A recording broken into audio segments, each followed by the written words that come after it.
Okay, welcome back to Gary's Economics. Today we are going to talk about why the Economist hates wealth taxes. Okay, so wealth taxes are kind of indirectly on the cover of the Economist this week. Don't buy it, it's rubbish, watch this instead. I don't normally read the Economist, but I have recently been interested in sort of what the intelligentsia are thinking about wealth taxes because they are currently the primary blocker of wealth taxes. So I really wanted to know what the Economist was saying. I knew they were going to be anti-wealth taxes, but I wanted to know, you can see there's Zach Polanski and Zoran Mamdani on the front. I wanted to know what the arguments they were giving were. And I had to read, there's 2 articles in there about wealth taxes. And I found the arguments given like incredibly interesting. All right, so yeah, there's 2 articles in there. They don't really give much argument against wealth taxes, but I want to go through everything they say specifically about wealth taxes. So the first thing they have is a very short sentence which says wealth taxes would become confiscatory and deter innovation. And then they refer to like a larger article at the back of the magazine. And if you go to that larger article, to be honest, there's like almost nothing in it. It just says the exact same thing. The costs of deterring innovation are vast. Seizing the assets of society's most productive people is a road to economic ruin. But the most interesting thing that they said, I will get into those specific arguments later, but I really want to focus on the one specific thing they said next, which I found to be really interesting, which is this little bit at the end of the article, where it says, the tax system must ensure that meritocracy prevails over inheritocracy, broader-based inheritance taxes. And when I heard this, I found this incredibly interesting, and I'll explain why. So in the last 1 year, I've been doing a lot of basically lobbying of kind of fancy people, politicians, economists, academics, tax lawyers, trying to convince them to do wealth taxes. And this exact argument, which the Economist makes here in this week's edition, that no, we definitely shouldn't do wealth taxes. And it's very clear in this article and in previous articles they've published that they're very anti-wealth taxes. This idea that we shouldn't do wealth taxes, but we should do more inheritance taxes is an idea that I find so interesting and has come up a couple of times in the conversations that I've had with sort of powerful sort of influencers in the political world here in the UK. And every time I've heard somebody say to me, oh, we definitely shouldn't do wealth taxes, but what I really want us to do is more inheritance taxes, I find it like an incredibly interesting line of argument to take. And in order to understand why it's so interesting, you basically need to understand what wealth taxes are and why wealth taxes are so important in our current economy. So the difference between a wealth tax and an income tax is income taxes tax you on the money you make every year, whereas wealth taxes tax you on the stock of wealth that you have. And the reason that they're so important in the current tax system is our current tax system as it is very effective at taxing primarily high earning workers. So if you are making your money from your work and you're earning a lot of money, you're probably paying 50 or even 60%. At the moment, the highest marginal rate of tax in the UK, if you include everything, including student loans, is more than 70%. So we're aggressively taxing high earners, but we are really not effectively taxing the very rich, people who have enormous amounts of assets at all. So wealth taxes really are the only tax that has the power to really rebalance the current very unfair tax system. I think if you look at Zuckman's work, he talks about ordinary workers are paying 50%, billionaires paying 20%. Wealth taxes, because they tax your stock of wealth rather than just your income every year, they effectively get around this problem that we have, which is very rich people don't get their money from working. And because we have a tax system that is largely based around taxing work-based income, very rich people are generally effectively able to almost completely avoid tax.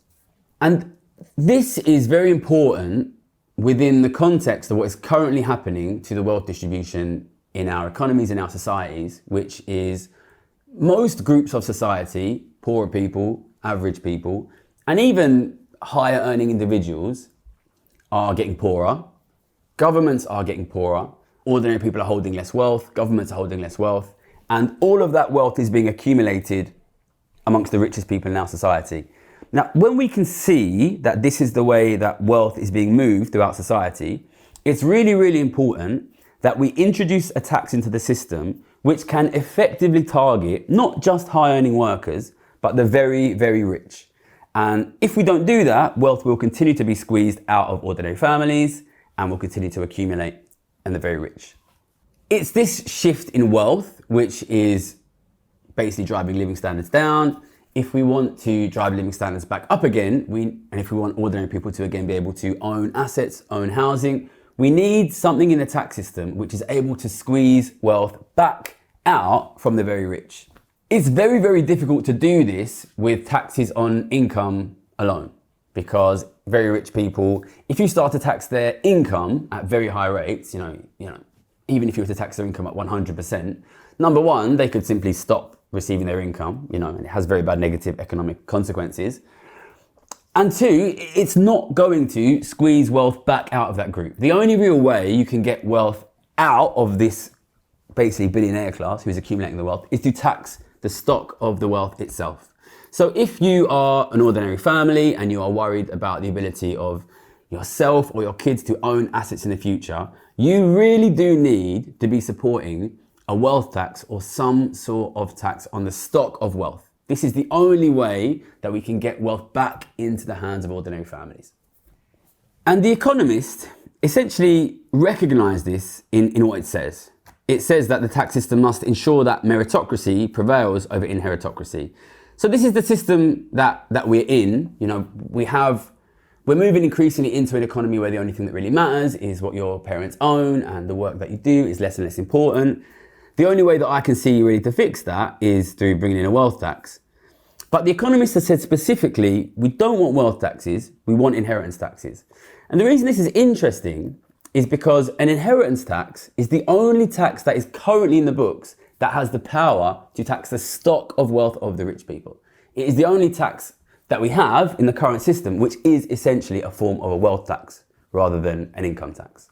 And so when I hear this argument in The Economist, which is like, look, inequality is terrible, it's growing, and this is all here in the article, inequality matters, growth is better when broad-based. When I hear these arguments made, inequality is terrible, it's growing, it's destroying the economy, but we can't do wealth taxes, it has to be inheritance taxes. It sets off these kind of alarm bells in my head, which makes me sort of, to be honest, until I read it in The Economist, when it's come up a couple of times in meetings with quite influential people in the UK, both times when that comes up, it immediately makes me think, oh my God, like this person has no idea what they are talking about. And I just assumed that the people that I spoke to were just not very knowledgeable, I guess, on tax. But to see it in The Economist makes me sort of really amazed, really. And I want to explain why this stance that we shouldn't do wealth taxes, but we should do inheritance taxes is so stupid. Okay, so from the perspective of an ordinary person, the wealth that you own and the wealth that you leave to your kids, your inheritance, are very different things. So what ordinary people do is they do what economists call life cycle savings. So when you're very young, you don't have any money, you're poor, you work really hard when you're young, and you slowly accumulate assets, and you need those assets to get through your retirement and to get through your end of life care. And this is the typical wealth trajectory of an ordinary person in Western society. So if I look at my grandparents, they worked when they were of working age, they accumulated money, they bought a house, and then they need that accumulated wealth to get through their retirement. They do things like they buy equity release schemes for their houses, and all of that money gets them through their retirement, through their end of life care. And even though all of my grandparents owned property when they were alive, none of them left any significant inheritance. And this is the normal wealth path for an ordinary person. So I think from an ordinary person, you think, oh, well, the wealth I own and the inheritance I leave are two completely different things. But let's consider the financial situation of an incredibly wealthy person. So the wealth tax which we are proposing here in the UK at the moment is 2% on wealth above 10 million. So to be paying even 1%, you would need to be worth a wealth of 20 million pounds. So let's assume somebody who's worth 20 million pounds. If you're worth 20 million pounds and you're making 5% a year on your wealth, which is pretty conservative, people at that level of wealth usually make decently more than that, you will be making £1 million passive income a year. So that's not the money you make from your work, that's just the money that you get passively every year. So imagine that's you're worth £20 million, you're making £1 million a year passive income. And this is not connected to your work. So this passive income is going to continue, until you die, and in fact, even after you die. So you're going to be making £1 million every single year. What is going to be your lifetime wealth trajectory compared to a more ordinary person? So an ordinary person, they only make income when they're working, they accumulate money when they work, then they dis-save that money when they're old. A very wealthy person, that money is not related to their work, so they continue to make £1 million a year every year till you die. Almost everyone who has that level of wealth will simply grow their wealth year after year after year. If you have a passive income of £1 million, you're going to spend probably, maybe 300, 400, maybe even £500,000 a year, which is an enormous amount to spend. You're going to live an incredibly comfortable life, and you will still have £500,000 or more to buy new assets every year, and your wealth is going to go up and up and up and up and up and up and up. So what this means is, for an ordinary person, the wealth that they hold at any point in time is not going to go to their kids, because their wealth is going to go up, and by the time they die, it's going to reach down towards close to zero again. But for very wealthy people, who are the only kinds of people that we're trying to tax with the wealth tax, every single penny they own today, they will leave to their kids, because they'll be richer next year than this year, they'll be richer the year after that, then next year. Their wealth only ever goes up. So everything they have now will definitely go to their kids. So what this means is, from the perspective of very wealthy people, who are the only people we are trying to target with the wealth tax and the inheritance tax are the same thing. So this is why I simply cannot understand. I was really quite amazed to see the Economist go with this, right? They're saying, look, we want to tax the very rich more, but we absolutely don't want it to be a wealth tax. We want it to be an inheritance tax. Now, every single penny or pound that the very rich own now will be inherited. That is what the vast majority of very rich people do with all of their money. Their wealth never goes down. All of it goes to their kids. So if you as the Economist are saying, listen, wealth tax is terrible, they're gonna, what is it they say? They're gonna deter innovation. They're gonna take money from seizing the assets of economy's most productive people. How can you, in one breath, say that taxing the rich 2% every year is gonna destroy the economy, but taxing the rich at 50% every 30 years is good?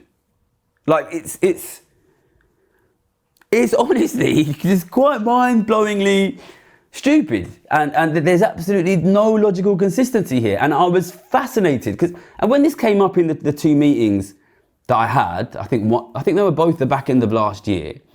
I remember thinking, maybe this is such a phenomenally stupid argument. I assumed that these two people must have got it from each other, and now to see the Economist magazine say it's honestly, this is one of the most interesting things I've seen, because I think it really reveals what is going on in the heads of, I guess, sort of polite society in when they oppose wealth taxes. Because if you oppose wealth taxes and you support inheritance taxes, every single argument that you make against wealth taxes also applies to inheritance taxes, and also in many cases income taxes.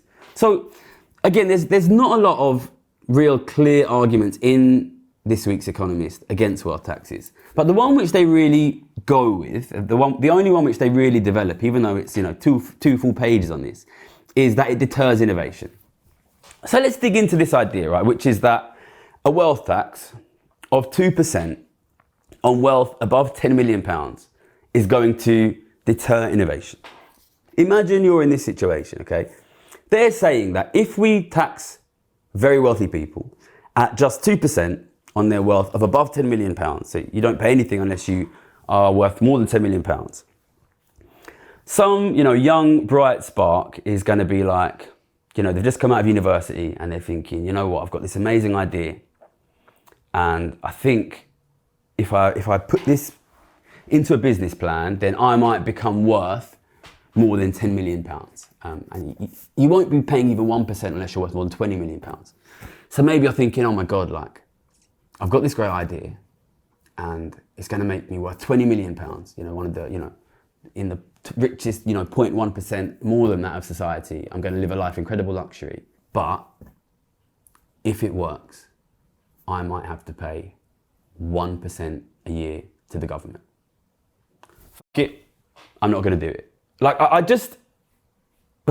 this is, okay, so assume anyone watching this, if you had the business idea that you thought would make you £20 million, but in the future you might have to pay 1% to the government, would you then say, you know what, fuck it, I don't want to be worth £20 million?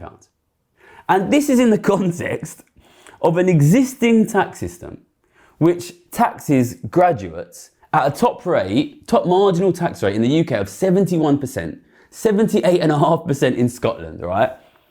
And puts anyone who wants to do like a degree in like often hundreds of thousands of pounds worth of debt. And you think the thing that is going to deter innovation is people thinking, oh my God, if I become a multi-millionaire, heaven forbid even a billionaire, I might have to pay 2%. Like this is totally insane, right? And it just completely, this is the flip of exactly what is really happening, right? Which of these two things is going to make you less likely to really try to become like a business superstar? The fact that if it works, you'll have to pay 1 or 2% to the government, or the fact that on the way to get there first, you have to take hundreds of thousands of pounds worth of debt, and then you have to pay 70% of your income to the government on the way there. Like this is the exact reason why it's tax wealth, not work. The beauty of the wealth tax is it does not tax doing the thing. It doesn't tax getting rich. It doesn't tax making money. It doesn't tax creating a business. All it taxes is the hoarding of enormous amounts of assets. It's as simple as that. So how can you possibly say that moving a tax system away from one which aggressively taxes further study, aggressively taxes innovation, towards one which taxes that less and taxes hoarding more, is preventing innovation? It's absolute madness, right? But even if you believe that, even if you think, okay, the reason people are not innovating is because they're worried at some future point I'm going to get taxed 2%. Even if you believe that, the same would be true of inheritance taxes. So I think it's so interesting and so revealing that like in a system where we have aggressive taxes on profits, on work, on profitable investments, and we have no taxes on the hoarding of enormous amounts of wealth, where if you are going to make money, you're going to pay 50% of that on the way up, that the Economist thinks that is going to be less disincentivizing to you than the idea that if you become a fucking billionaire, you might have to pay 2%. Like, it is honestly kind of beautiful. It's so absurd. There's 2 whole pages of this. The only other argument that is really made against wealth taxes, there's just a lot of them like trying to shit on Gabriel Zucman, really. The only other arguments is that one, it's confiscatory, right? Confiscatory, like, whatever that means. If wealth taxes are confiscatory, are income taxes not confiscatory? If wealth taxes are confiscatory, are inheritance taxes not confiscatory? Once again, like, there's no, like, that is the nature of tax. Tax is money that you make that you have to give to the government. That's what tax is. It's confiscatory. That's the nature of tax. It's a nonsense argument. And the other argument they make, which is probably my favorite one, is seizing the assets of society's most productive people is a road to economic ruin. We are building an economy here where the only way to have a fucking house is to have a rich dad. And where ordinary people are going into hundreds of thousands of pounds of debt to get degrees that get them the best jobs in the country and can't afford to buy a fucking house. Who's seizing whose assets here? We used to be a country where ordinary working people could buy property. Now we're a country where you can only inherit property. You know, are the most productive people in the country holding the assets here? If the way to get assets, this really reminds me. I remember this early on in my career, I went on TV to argue against the Bet365 CEO had paid herself something like 360 million quid. And I went on to debate someone from the IEA, which is a right-wing think tank here in the UK. And the argument she made was, well, you know, this is the cost you pay for talent. You know, this is the reason why, I think her name was Denise Coates, got paid something like £360 million, is because she's the most talented person in the country to run that job. And unfortunately for her, the woman I was debating, I had looked up how Denise Coates got that job, for which she got paid £360 million. She got it because her dad owned the company. Like, this is, you know, if you want a country that gives assets to productive people, stop charging ordinary working people, university graduates, 70% when you're not charging billionaires anything. So I just want to say, and you know, I would love for the Economist to answer this. You know, when you are opposing wealth taxes and you are supporting inheritance taxes, where is your intellectual integrity? How can you be viscerally opposed to taxing the richest people in the world 1% on their stock of wealth every year, when you are simultaneously, allegedly, supportive of taxing them 50% every 30 years? Is it the time horizon? Are you aware that for the super rich, inheritance taxes and wealth taxes are effectively the same? I just do not understand where this has come from. And so then this asks the question, basically, how, and I think this is probably the most interesting thing, how and why have, like, the Western intellectual classes, you know, as typified by The Economist here, managed to get themselves to such a, like, you know, picturesquely stupid situation as simultaneously opposing and supporting the same tax based on whether it is every 1 year or every 30 years. So I think if you want to understand what is, like, going on in the heads of these people who hate wealth taxes but apparently love inheritance taxes, I think probably the best answer I've got was given to me in one of these meetings. So last year I had these two separate meetings where, you know, influential figures in British economics and politics said to me, oh, wealth tax is never going to work. What we need is inheritance taxes. And the first time it happened to me, I was honestly immediately quite shocked. I was just like, how can you support wealth taxes and be against inheritance taxes? And this lady said to me, listen, wealth tax is never going to work. What I need you to do is get the public to want to support inheritance taxes. And I had my head in my hands and I said, do you not understand? Like, if what you want is for somebody to build public support for a tax which taxes the richest people in the country based on their stock of wealth so that we can actually get some tax out of these guys, I have literally delivered that to you on a plate. And you are now turning around to me and saying, oh, we don't want that. We want it to be specifically called an inheritance tax. And I remember she looked at me, honestly, oh God, it reminded me of being at church as a kid when these guys looked at me like, what the f*** are you saying? Like, this is just, I cannot accept this. I cannot believe it. Like brain does not compute. It came up again then in another meeting with somebody a few days later. And, I don't know, it's probably a few weeks later. And I tried again to explain to this gentleman, you know, if you want the public to accept a tax on the very rich, I have built that public support for you, so come and help me do it. And this guy turned around to me and said, oh, but your tax, the specifics of your tax don't work. And this guy was, you know, allegedly one of the tax experts of the country. And I said to him, work with me to help me make it better so that it works then. Help me do it, help me build it, make it work. And this guy just flatly laughed in my face. And I think what this shows you is the reason these guys support inheritance taxes whilst opposing wealth taxes is because they don't want to pay tax. It's as simple as that. And they know that wealth taxes are becoming a political possibility. And I think in the medium term, they're even a political probability. Like wealth taxes are probably going to come into place. You know, the new Hungarian government is going to do them. You know, these are going to happen. And these people who in many cases are themselves rich, they look at that and they say, I don't want to pay tax on my wealth. So what they want is to throw this distraction away and say, listen, make inheritance tax, because quite simply they know inheritance tax is hated, inheritance tax is demonized. If it's called an inheritance tax, it won't happen. The reason they are opposing wealth taxes but supporting inheritance taxes is because they want to appear like they are supporting greater taxation of the rich, whilst actively doing everything they can to stop greater taxation of the rich from happening. And you know, there's a great term which, you know, you should be aware of, which is motivated reasoning. And I think this is really exactly what we see. And we see it, I see it a lot, and it frustrates me a lot in the sort of world of like political economics that I'm in now.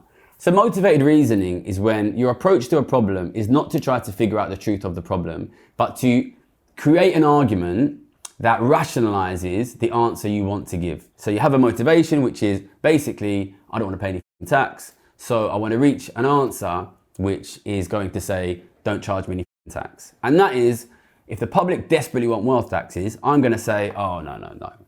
Wealth taxes is never going to work. What you want is, and then I'm going to throw out another tax, which I know is completely politically unachievable.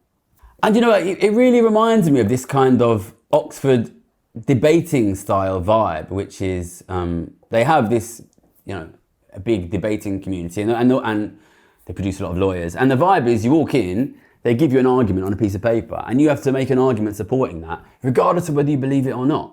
And I think this is essentially what is going on in the heads of these people, which is, I am going to make any argument I can to say that we don't need to do wealth taxes. And for them, it's quite a smart argument, you know, because wealth taxes are popular. And if you can say, oh, you know, wealth tax is never going to work, what you need is inheritance taxes. Well, inheritance taxes are unpopular. And then the public's going to say, oh, actually, I thought I wanted a wealth tax, but if it's inheritance tax, I definitely don't want it. And ultimately, it's just distraction. You know, it's the same as my Jeff Bezos video from two weeks ago, where he says, oh, no, don't tax me. How about I give you £1,000 a month instead? And if I'm totally honest, it also reminds me of a lot of the immigration narrative. You know, so I've been traveling around the world in the last few months, 6, 7, maybe a year or so.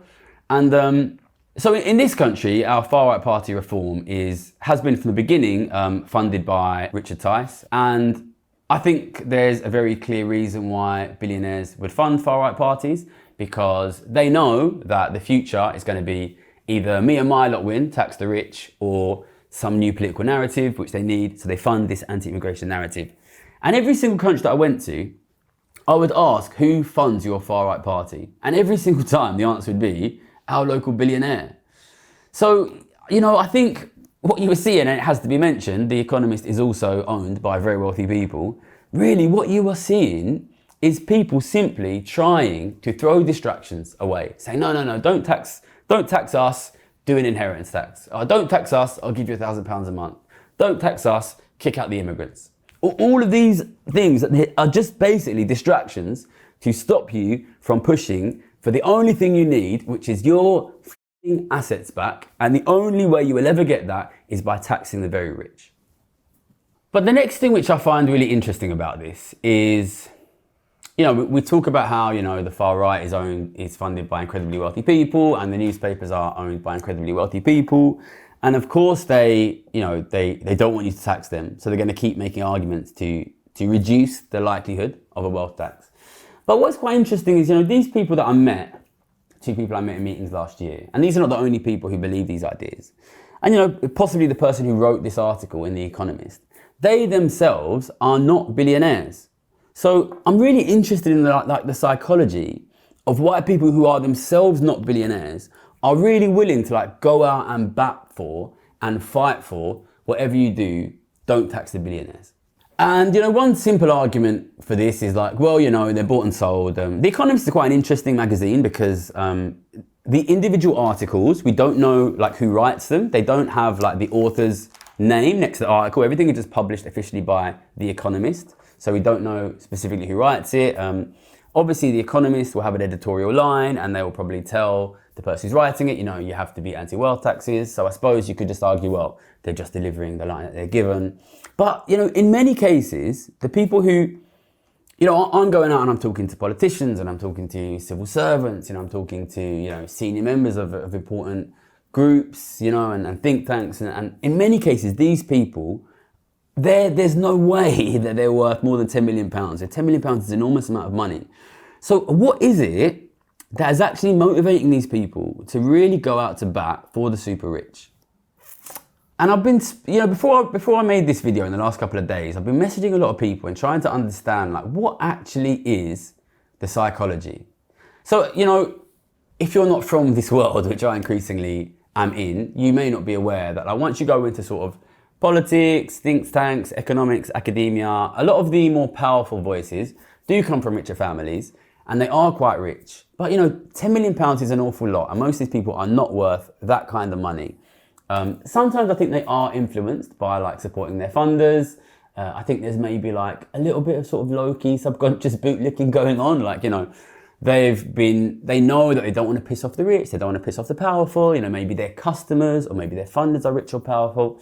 But I do think that there is something sort of subconscious going on where these people who in many cases have worked hard to make a bit of money, and they might be worth 2 or 3 or 4 million quid, they've worked so hard to get that money that they just become incredibly protective of this idea, which is we can never tax wealth.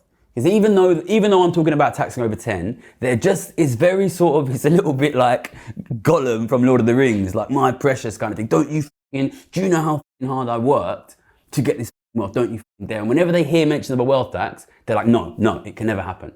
And what I want to do here is to make it clear to people like that who, maybe are even worth only say £500,000 quid, which is, less than the cost of a house in London nowadays, who are incredibly anti-wealth taxes because they're incredibly protective of their wealth. I want to speak to you now, somebody who is not incredibly rich, but has a bit of money and is opposed to wealth taxation of the very rich. And I want to explain to you what is going to happen from here.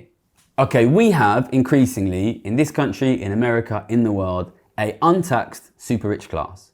These people have enormous amounts of passive income. The poorest billionaire in the world with a wealth of just $1 billion will generate more than $1 million a week in passive income, and that is currently almost untaxed.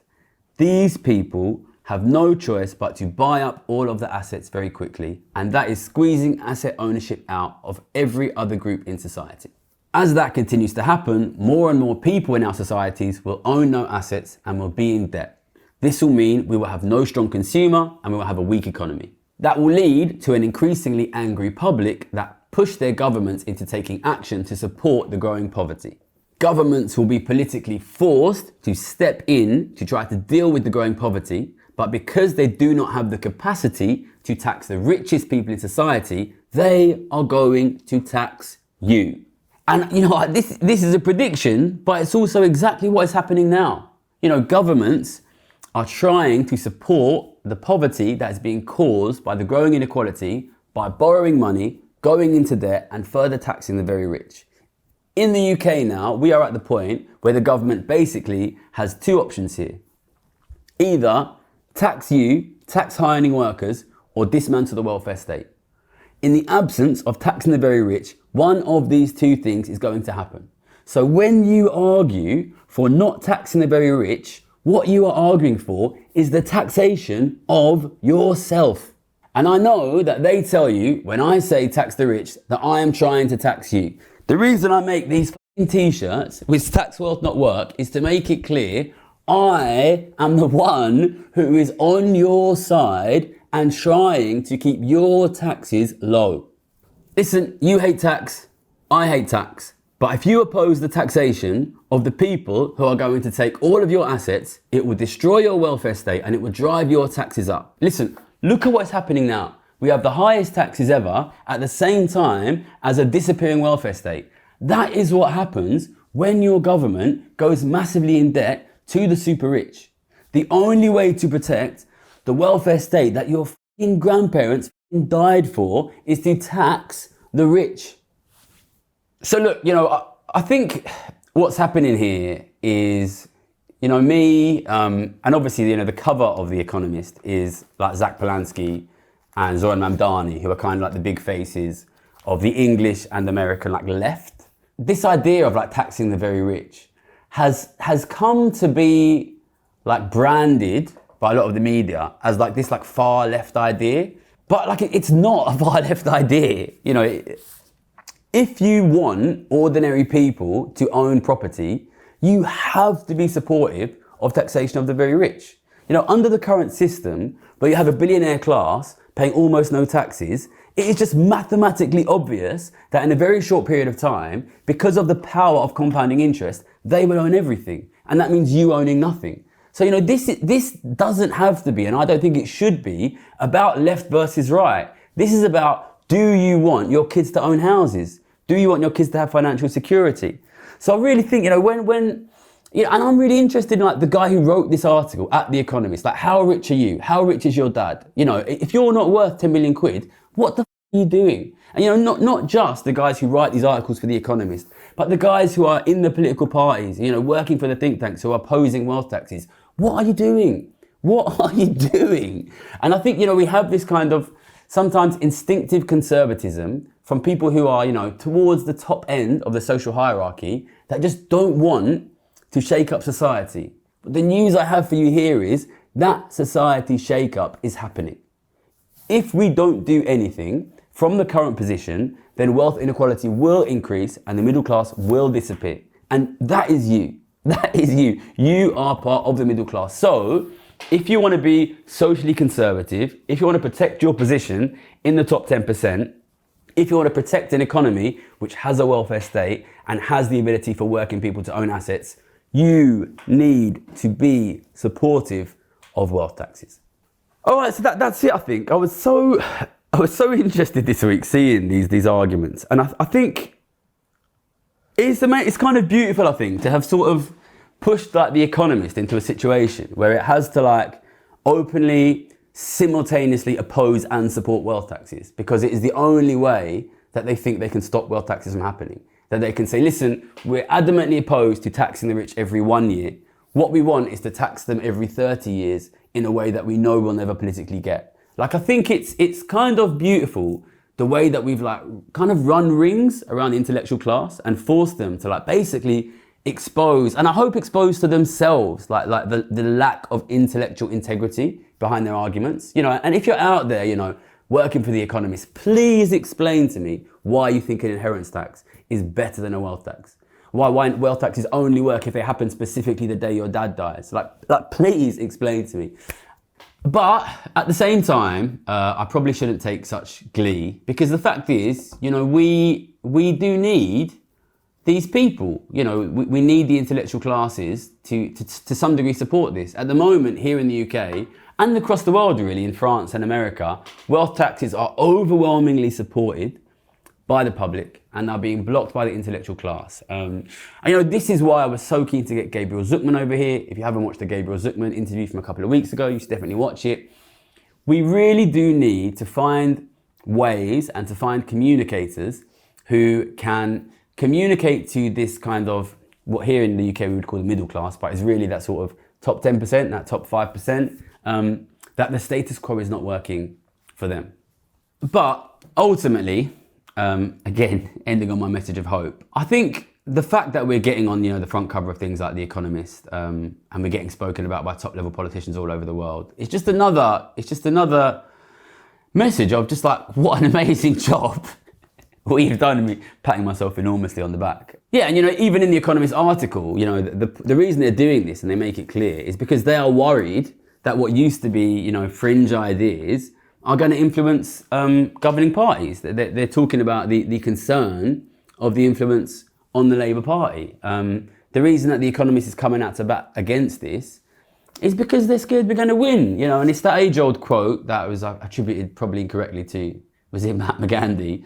First they ignore you, then they laugh at you, then they fight you, then you win. And that has been like exactly the experience of me on this channel. I was ignored for years, and then for most of the last year they spent the time just laughing at me and Zach Polanski and taking the piss out of us and saying we were idiots and not academics. And then Gabriel Zucman writes an article signed by 7 Nobel laureates, and now they realize, they can't just pretend these ideas are nonsense anymore. They have to fight it, and they're coming out fighting it by just tying themselves up in knots. And it is a good laugh, really, to get these guys to expose, really, how mad they are. There's just no logical argument to support inheritance taxes, which are widely hated, and oppose wealth taxes, which are widely supported. But we back them into a corner. We back them into a corner on this. And it makes me, again, say the same thing I've been saying for the last few weeks. And I wouldn't say this if I didn't believe it, because if you watch any of my older videos, you'll see I'm incredibly pessimistic. We're going to get this. Obviously, I hope it's under the new Prime Minister. And if you are in Makerfield this week, we're strongly endorsing a vote for Andy Burnham, because it gives us a chance of wealth taxes. I don't know if he's going to be any good, but a chance is better than no chance. We could get this. But what we need is to keep doing what we have been doing, which is to keep the pressure on, keep sharing a simple and easy to understand message. If you don't deal with inequality, you cannot improve living standards. The only way to deal with inequality is taxation of the very rich. Push that again and again and again, so that when I pass out and go on holiday, these magazines like The Economist and people like, politicians like Keir Starmer have to keep talking about it. Push it, push it, push it. Watch these videos, share them, send them to your mum, buy a t-shirt, tax wealth not work. Thank you very much.